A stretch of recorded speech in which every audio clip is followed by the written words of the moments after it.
Constructor, ठीक है।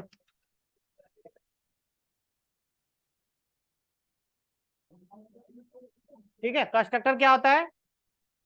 एक स्पेशल मेंबर फंक्शन होता है, इसका कोई रिटर्न टाइप नहीं होता है, इसका नाम वही होता है जो क्लास का नाम होता है। ये अपने आप कॉल हो जाता है जब क्लास का ऑब्जेक्ट क्रिएट करते हैं, और इसे ओवरलोड कर सकते हैं। ओवरलोड का मतलब एक क्लास में एक से ज्यादा कंस्ट्रक्टर बना सकते हैं, एक क्लास में एक से ज्यादा कंस्ट्रक्टर बना सकते हैं, ठीक है। अब इसका यूज देखो, दो यूज होता है। एक तो क्लास इंस्टेंशिएशन, मतलब क्लास का ऑब्जेक्ट इनिशियलाइज करना या क्रिएट करना। दूसरा होता है क्लास का डेटा वेरिएबल इनिशियलाइज करना, ठीक है ना। डेटा वेरिएबल या फील्ड्स, क्लास के डेटा वेरिएबल्स या फील्ड्स को इनिशियलाइज करना, क्लियर है। अब इसके टाइप, डिफॉल्ट कंस्ट्रक्टर जिसमें कोई आर्गुमेंट नहीं होता है, दूसरा पैरामीटराइज कंस्ट्रक्टर जिसमें आर्गुमेंट होगा, तीसरा कॉपी कंस्ट्रक्टर, यानी एक ऑब्जेक्ट की वैल्यू दूसरे ऑब्जेक्ट में कॉपी करना, ठीक है ना। नोट करो, कंस्ट्रक्टर और कंस्ट्रक्टर विदाउट पैरामीटर, ठीक है। देखो,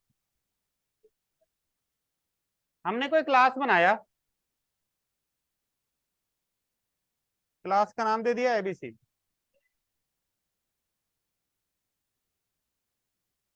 ध्यान से सुनना है ना। अभी रन करा,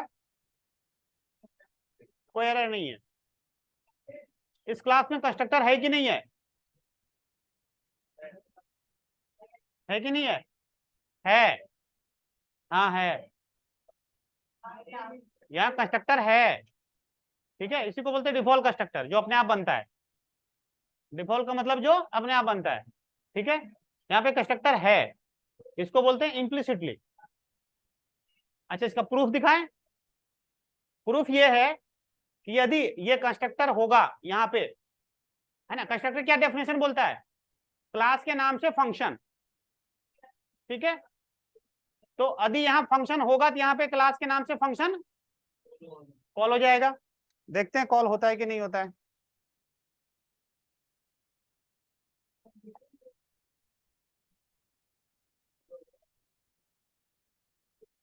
ठीक है ना। यदि यहाँ पे क्लास के नाम से फंक्शन मतलब कंस्ट्रक्टर नहीं होगा तब एरर आना चाहिए, और यदि होगा तो एरर नहीं आना चाहिए। एरर नहीं आया मतलब ये यहाँ है, समझ में आ गया ना। तो डिफॉल्ट कंस्ट्रक्टर अपने आप बनता है, ठीक है। यहाँ डिफॉल्ट कंस्ट्रक्टर बन रहा है तभी तो कॉल हो रहा है, नहीं बनता तो यहाँ कॉल ही नहीं होता।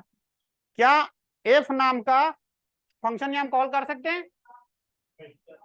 ये कॉल कर सकते हैं क्या? अरे भाई, जब कोई फंक्शन है ही नहीं कैसे कॉल करोगे? समझ गया ना। बट ये हो रहा है कॉल, इसका मतलब ये यहाँ पे है, इसीलिए इसको बोलते हैं डिफॉल्ट कंस्ट्रक्टर। अब रही बात इम्प्लिसिटली, क्या है यहाँ पे? इम्प्लिसिटली हेयर, है ना, कंस्ट्रक्टर डिफॉल्ट, है ना, constructor exist by default implicitly. समझ में आया? यहाँ पे बाय डिफॉल्ट एग्जिस्ट कैसा दिख रहा होगा? यदि है तो कैसा दिख रहा होगा? ऐसा दिख रहा होगा,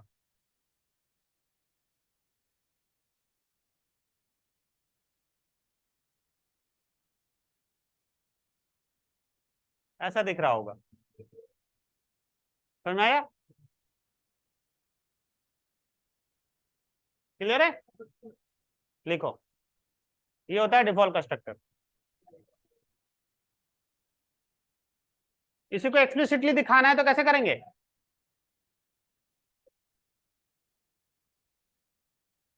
समझ में आया?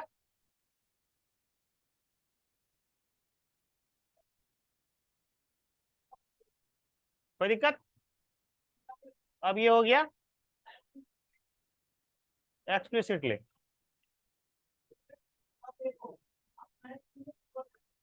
है ना?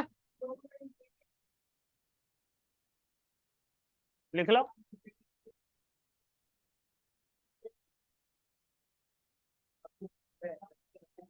हाँ देखो, जब यहाँ पे क्लास का ऑब्जेक्ट क्रिएट है ना करने के लिए कंस्ट्रक्टर बनता ही है, बनाना ही पड़ता है कंपाइलर को, तो इसका यूज भी कर लेते हैं।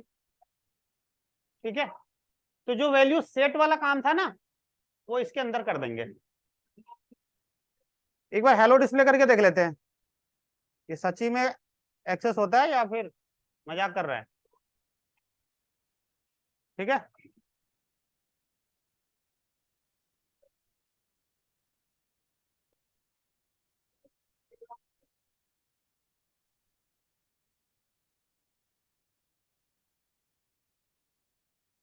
सही है,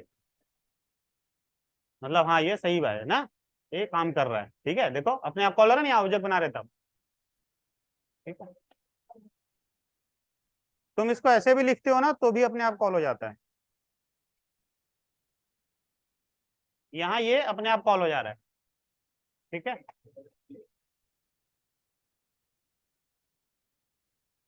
तो यहाँ पे ये एक्सप्लिसिटली कॉल करा था, यहाँ पे इम्प्लिसिटली कॉल हो रहा है।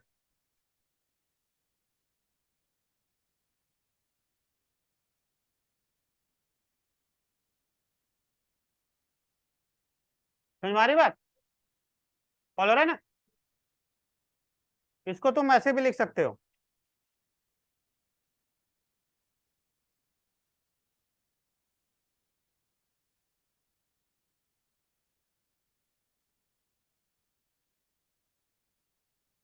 ठीक है,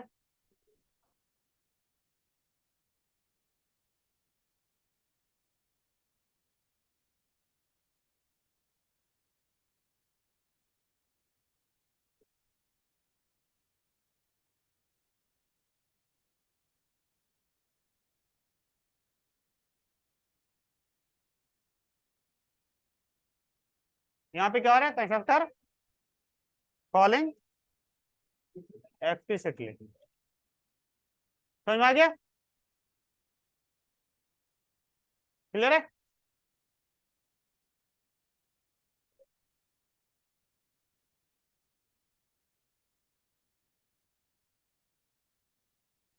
इसको ऐसे भी कॉल कर सकते हो।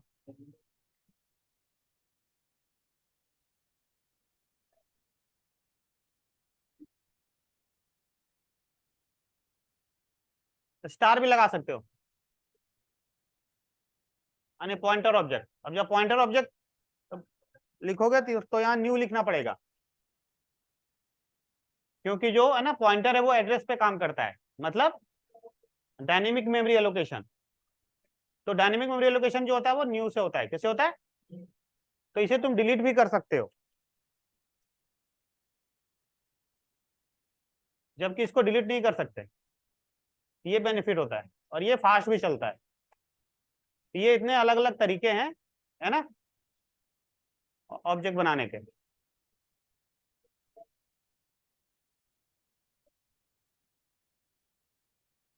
विथ पॉइंटर ऑब्जेक्ट है ना, ये क्या हो जाएगा, रिलीज।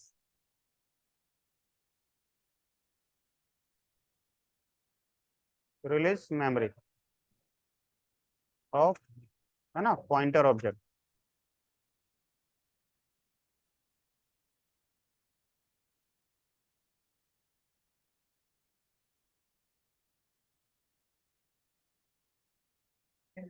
हाँ देखो,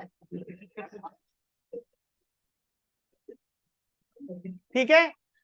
अब हाँ, तो एक यूज तो था ऑब्जेक्ट वाला, ये तो क्लियर हो गया कि कंस्ट्रक्टर का यूज क्या होता है, ऑब्जेक्ट क्लियर करना, क्रिएट करना। ठीक है, दूसरा जो था कि यदि क्लास के पास कोई डेटा वेरिएबल्स हो, फील्ड्स हैं ए, है ना, बी, इनको वैल्यू देना हो तो उसके लिए हम लिखते थे ना एफ करके या कुछ भी, है ना, नाम दे करके ए इक्वल टू या this dot A equal to A, है ना, वो काम कंस्ट्रक्टर के थ्रू कर लेते हैं। यहाँ पे ए इक्वल्स टू कुछ भी लिख दिया, रन टाइम भी इनपुट कर सकते हो यहाँ पे, see out enter number then A this B equals to, है ना, 9, इनपुट लेने का काम यहाँ कर दिया। अब एडिशन के लिए लिख लेते हैं void add,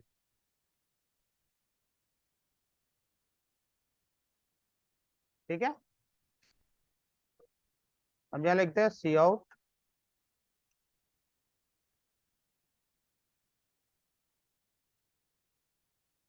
ए प्लस बी, है ना।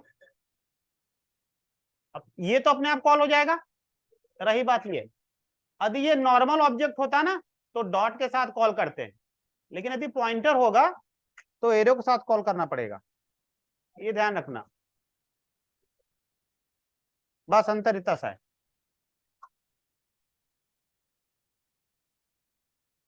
आ गया। अब अभी तुम इसको है ना यहां कॉल करके देखो,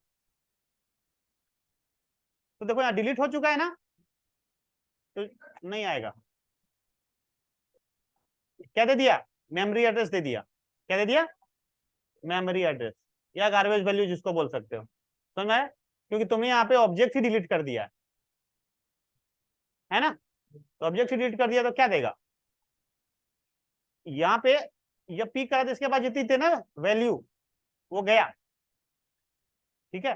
गार्बेज से बचना है तो ऐसा करो, यहाँ पे ए इक्वल टू 0 कर दो और बी इक्वल्स टू 0 कर दो, तो एटलीस्ट 0 दे देगा। समझ में आया?